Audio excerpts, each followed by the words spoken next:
Halo, ketemu lagi. Hari ini kita bakal kupas tuntas salah satu konsep paling dasar di ilmu ekonomi, sesuatu yang sebenarnya kita alami tiap hari, yaitu permintaan. Oke, langsung aja kita mulai ya. Coba deh perhatiin, setiap bulan puasa, tiba-tiba di pinggir jalan tuh banyak banget yang jualan kolak kan? Nah, ini tuh bukan kebetulan loh. Justru fenomena yang kelihatannya simpel ini, itu kunci buat ngertiin satu konsep ekonomi yang gede banget. Betul banget. Kita sebut aja ini efek kolak Ramadan. Soalnya, jajanan tagil yang kita semua suka ini, itu contoh paling pas buat lihat gimana sih cara kerja permintaan di dunia nyata. Gini cara kerjanya. Kebiasaan kita buka puasa pakai kolak, itu bikin banyak orang jadi jualan kolak dadakan. Akibatnya, permintaan buat bahan-bahannya, kayak kelapa sama gula merah, langsung meroket. Hasilnya, ya harga dua bahan itu jadi ikutan naik. Tuh kan, satu kebiasaan kecil aja bisa bikin efek domino di ekonomi. Nah, ini ngebawa kita ke pertanyaan utamanya. Sebenarnya apa sih yang dimaksud permintaan kalau kata ekonom? Apa cuma sekedar pengen sesuatu aja? Ternyata nggak sesimpel itu.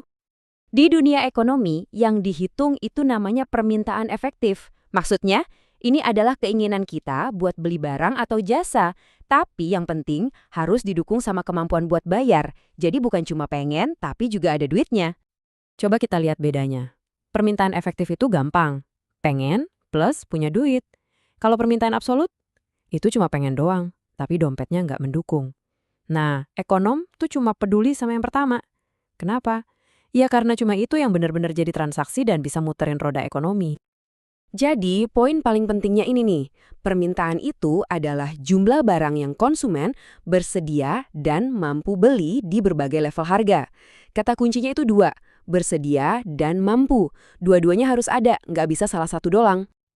Oke, permintaan itu nggak muncul dari langit. Ada beberapa faktor yang bisa kita tebak yang bikin permintaan itu naik atau turun. Yuk, kita bedah bareng-bareng, ada 6 faktor utamanya. Ini dia nih, keenam faktornya. Harga barang itu sendiri, terus ada harga barang lain, pendapatan kita, selera, jumlah penduduk, dan yang terakhir, ekspektasi harga di masa depan. Oke, yang pertama, harga barang itu sendiri. Ini sih paling gampang dimengerti ya. Misalnya harga es kopi langganan kamu tiba-tiba naik dari 20.000 jadi 30.000, pasti kamu mikir-mikir lagi kan buat beli tiap hari. Kedua, harga barang lain yang terkait. Ini ada dua macam. Ada barang substitusi atau pengganti, contohnya harga daging sapi lagi mahal banget. Ya udah, orang-orang pada beralih beli ayam. Permintaan ayam jadi naik. Nah, ada juga barang komplementer atau pelengkap. Kalau harga bensin naik gila-gilaan, bisa jadi orang jadi malas beli motor baru kan? Permintaan motor bisa turun. Ketiga, pendapatan konsumen. Jelas banget ini, kalau gaji kita naik atau dapat bonus, ya kita jadi bisa beli lebih banyak barang, atau mungkin upgrade ke barang yang kualitasnya lebih bagus. Keempat, selera. Nah, ini subjektif banget.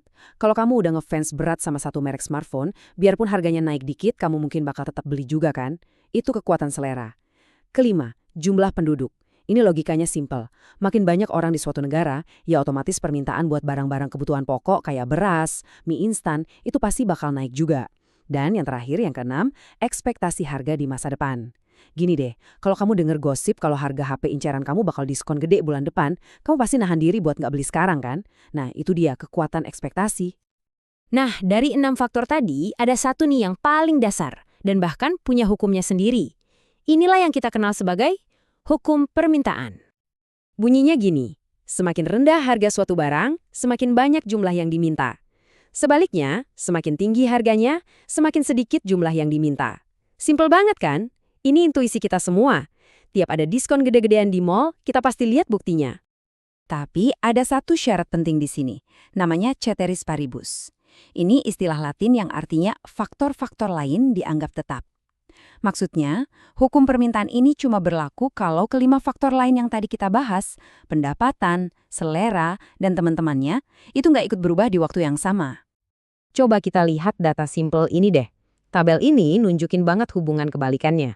Lihat ya, waktu harganya, P, naik dari 1 ke 5, jumlah yang diminta, Q, itu turun terus dari 13 sampai tinggal 5. Jelas banget kan polanya? Nah, serunya hubungan ini bisa kita gambar dalam sebuah grafik. Kalau angka-angka tadi diplot, bakal jadi sebuah garis yang miring ke bawah, dari kiri atas ke kanan bawah. Garis inilah yang disebut kurva permintaan. Ini salah satu alat paling dasar dan penting banget di ilmu ekonomi. Oke, sekarang kita naik level sedikit ya. Ada beda penting nih antara pergerakan di sepanjang kurva sama pergeseran kurva. Kedengarannya mirip, tapi artinya beda jauh. Kita mulai dari skenario pertama. Gimana kalau yang berubah itu cuma harga barangnya aja? Sementara faktor lain kita anggap tetap alias ceteris paribus. Kalau yang berubah cuma harga, yang terjadi adalah pergerakan di sepanjang kurva yang sama. Contoh, harga minyak goreng turun dari 6.000 jadi 4.000. Jumlah yang kamu beli naik dari 2 liter jadi 4 liter. Kamu itu cuma pindah dari titik A ke titik B di kurva yang sama. Permintaan kamu secara mendasar nggak berubah, yang berubah cuma kuantitas yang kamu beli di harga yang baru. Sekarang, skenario kedua. Gimana kalau yang berubah itu faktor lain, bukan harga? Misalnya nih, pendapatan kamu tiba-tiba naik. Apa yang terjadi sama kurva permintaanmu? Nah, kalau faktor lain yang berubah, ini akan menyebabkan pergeseran seluruh kurvanya. Dengan gaji yang lebih tinggi, sekarang di harga yang sama, Rp4.000, kamu mungkin bakal beli 6 liter minyak, bukan lagi 4. Ini artinya, kamu punya level permintaan yang baru di semua level harga. Makanya, seluruh kurvanya geser ke kanan. Oke, kita rangkum cepat ya poin-poin pentingnya. 1. Permintaan itu adalah keinginan plus kemampuan bayar. 2. Hukum permintaan, harga turun, jumlah yang diminta naik. 3. Kalau yang berubah cuma harga, itu namanya pergeseran di sepanjang kurva.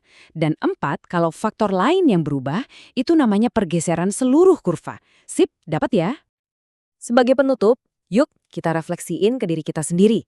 Coba pikirin deh, satu hal apa yang kalau terjadi di hidup kamu sekarang bakal benar-benar menggeser kurva permintaan pribadi kamu? Mungkin dapat promosi jabatan, atau pindah ke kota baru, atau jangan-jangan selera kamu tiba-tiba berubah. Tuh kan, konsep ekonomi ini benar-benar ada di sekitar kita setiap hari. Sampai ketemu lagi di pembahasan berikutnya ya.